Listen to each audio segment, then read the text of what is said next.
माधवपुर नाम के गांव में मानसी अपने पति श्याम और बेटी रूही के साथ रहती है। रूही के जन्म के 1 साल बाद ही श्याम की सड़क दुर्घटना में मौत हो गई। अब अकेली मानसी पर ही सारी जिम्मेदारियां आ गई। रूही का लालन पोषण और घर खर्च चलाने के लिए मानसी दूसरों के घरों में काम करने लगी। बड़ी ही मुश्किल से उसका गुजारा हो पाता था। गांव में सभी उसे छोटी जाति का मानते थे, जिस वजह से उसे गांव के मंदिर में जाने की अनुमति नहीं थी। धीरे धीरे समय बीतता गया और रूही अब 7 साल की हो गई। एक दिन रूही मानसी से कहती है, माँ, मैंने देखा कि माता के मंदिर को बड़े ही सुंदर तरीके से सजाया जा रहा है। क्या कुछ खास होने वाला है क्या माँ? हाँ बेटी, ठीक 2 दिन बाद से नवरात्रि शुरू होने वाली है। अच्छा, इसमें क्या होता है माँ? बेटी, इस दिन माँ दुर्गा के भक्त धूमधाम से उनकी पूजा करते हैं और पूरे 9 दिन का व्रत रखते हैं। लेकिन उससे क्या होता है माँ? इससे माता रानी अपने भक्तों से प्रसन्न होती हैं और उनकी हर मनोकामना पूरी करती हैं। क्या माँ, सच में ऐसा होता है? फिर तो ये व्रत मैं भी रखूंगी। तो क्या फिर दुर्गा माँ मेरी भी मनोकामना पूरी करेगी? अच्छा, मैं भी तो जानूं क्या इच्छा है मेरी बेटी की। माँ, मैं चाहती हूँ कि हमारे पास भी सब कुछ हो, आपको इतनी मेहनत करने की जरूरत ही ना पड़े और सभी लोग आपकी इज्जत करें और हमें भी मंदिर में जाने से ना रोकें। लेकिन मेरी बच्ची, ये व्रत बहुत मुश्किल होता है और तुम अभी बहुत छोटी हो, तुमसे ये नहीं हो पाएगा।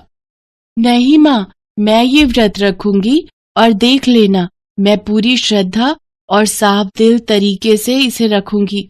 बस अब तुम मुझे मना मत करना। अच्छा ठीक है, तो फिर हम दोनों मिलकर ये व्रत करेंगे। 2 दिन बाद जब नवरात्रि शुरू होती है तो मानसी और रूही नहाकर पूजा पाठ करके व्रत रखती हैं और अपने घर में ही पूजा पाठ करती है। इसके बाद रूही मानसी से कहती है, माँ चलो ना मंदिर, हम दोनों मंदिर चलकर माँ की आराधना करते हैं। नहीं बेटा, अभी नहीं। चलो ना माँ, तुम हमेशा मुझे मना कर देती हो। रूही की जिद के आगे आखिरकार मानसी हार जाती है और रूही के साथ मंदिर चली जाती है, जहाँ पंडित उन्हें मंदिर में घुसने से मना कर देते हैं। तू तो बहुत अच्छे से जानती है ना, मानसी जैसे नीच जाति के लोगों का मंदिर में प्रवेश वर्जित है। फिर तू कैसे यहाँ पूजा की थाली लेकर आ गई? पंडित जी, ये मेरी बेटी रूही है, इसने माँ के लिए व्रत रखा है। आप भले ही मुझे ना जाने दें, लेकिन इस मासूम को तो माँ के दर्शन करने के लिए जाने दे ही सकते हैं।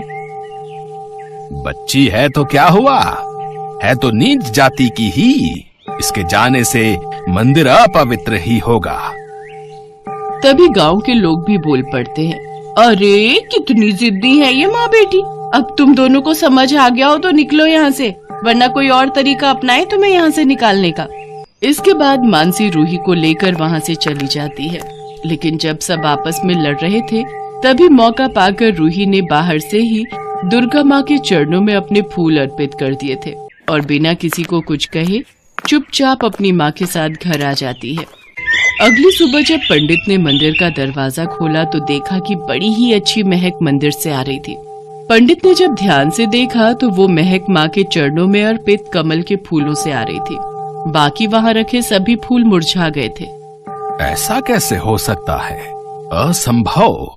मैंने तो मंदिर अभी अभी अपने हाथों से खोला है, अभी तक तो कोई मंदिर आया भी नहीं है। अब ये तो कोई चमत्कार है। ये बात पूरे गांव में आग की तरफ फैल जाती है। अरे ये तो वही फूल है जो मैंने चढ़ाए थे। नहीं नहीं, ये वो फूल हैं जो मैंने माँ को अर्पित किए थे भाई। पर हरिया तो कह रहा था कि वो फूल उसने चढ़ाए हैं, और यही बात तो मोनू की माँ भी कह रही थी। पूरे गांव वासियों में कई दिनों तक ये चर्चा चलती रही, जबकि सच तो ये था कि वो फूल मासूम बच्ची रूही ने माँ को अर्पित किए थे और उसकी सच्ची भक्ति से दुर्गा माता काफी प्रसन्न थी। धीरे धीरे दिन बीतते गए और अष्टमी वाला दिन भी आ गया। मेरी बच्ची, तूने इतने दिन भूखे रहकर बहुत कष्ट वाला व्रत किया है, लेकिन माँ मुझे तो बिल्कुल भी भूख नहीं लगती। ऐसा लगता है जैसे मेरा पेट भरा हुआ है। ये तो तुम पर माँ दुर्गा की कृपा है बेटी, कल नवरात्रि है और कल के दिन 9 कन्याओं को भोजन कराने से पुण्य मिलता है। लेकिन हम तो छोटी जाति के हैं, तो अपने यहाँ तो कोई कन्या आएगी ही नहीं। ये सुनकर रूही भी सोच में पड़ जाती है। अगली सुबह रूही नहाकर पूजा पाठ कर रही होती है। तभी वो दुर्गा माँ से कहती है, माँ, हम कन्या भोजन किसे खिलाएंगे? हमारे यहाँ तो कोई आता ही नहीं। अब आपको ही कुछ सोचना पड़ेगा माँ। इसके बाद रूही अपनी माँ से कहती है, माँ, आप कन्या भोजन में कन्याओं को खिलाने के लिए क्या बनाओगी? बेटी, जब अपने यहाँ कोई आएगा ही नहीं तो फिर हम भोजन क्यों बनाएं? माँ, मुझे पूरा विश्वास है कि देवी माँ किसी न किसी कन्या को हमारे यहाँ जरूर भेजेगी। तुम रसोई में जाओ और कुछ बना लो। कहीं कन्या हमारे घर आ गई और हमारे पास उसको परोसने के लिए कुछ हुआ ही नहीं तो, इसलिए आप जाओ और कुछ बना लो। उसकी बातें सुनकर मानसी सोच में पड़ जाती है, क्योंकि उसके पास तो बनाने के लिए भी कुछ था ही नहीं।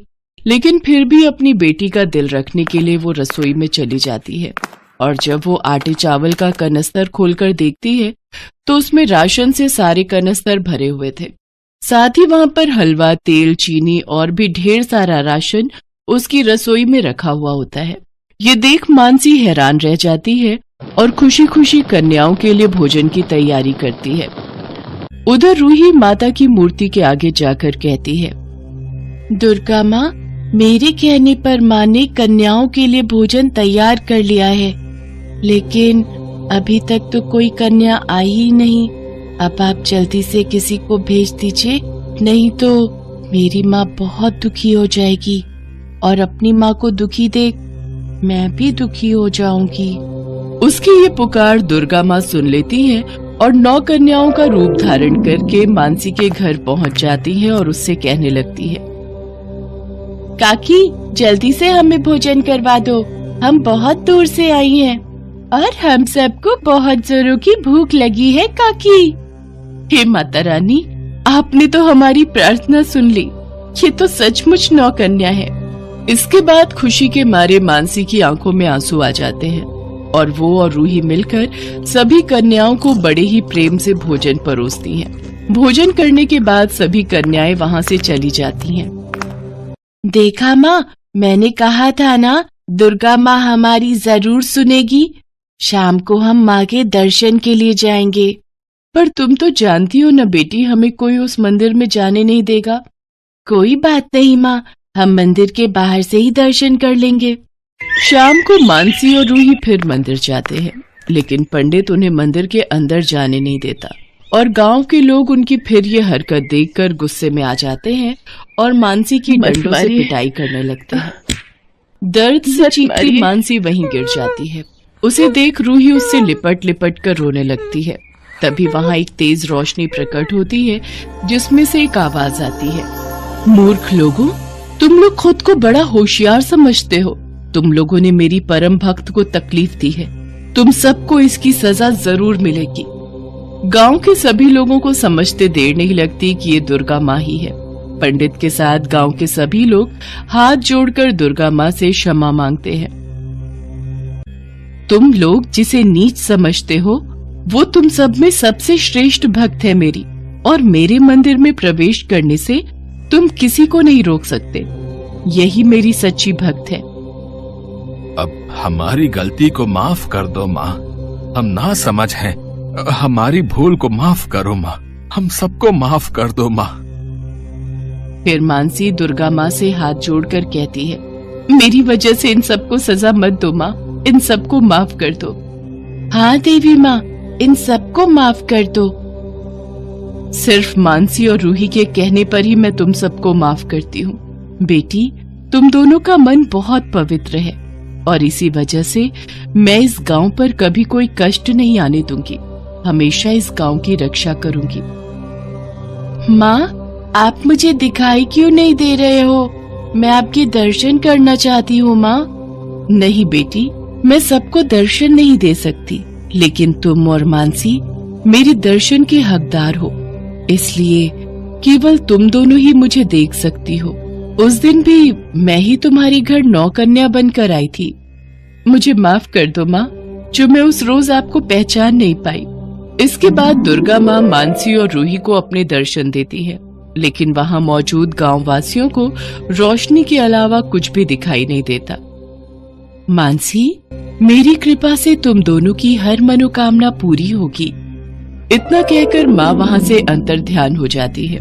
गांव के सभी लोग मानसी से माफी मांगते हैं। फिर मानसी और रूही जब अपने घर आती हैं तो देखती हैं कि उनका घर बहुत बड़ा बन चुका होता है और उसमें सुख सुविधा की हर चीज मौजूद होती है और घर के अंदर एक बड़ा सा बैग भरा होता है जिसमें ढेरों सोने के गहने रखे हुए होते हैं। मानसी रूही का एडमिशन अच्छे स्कूल में करवा देती है।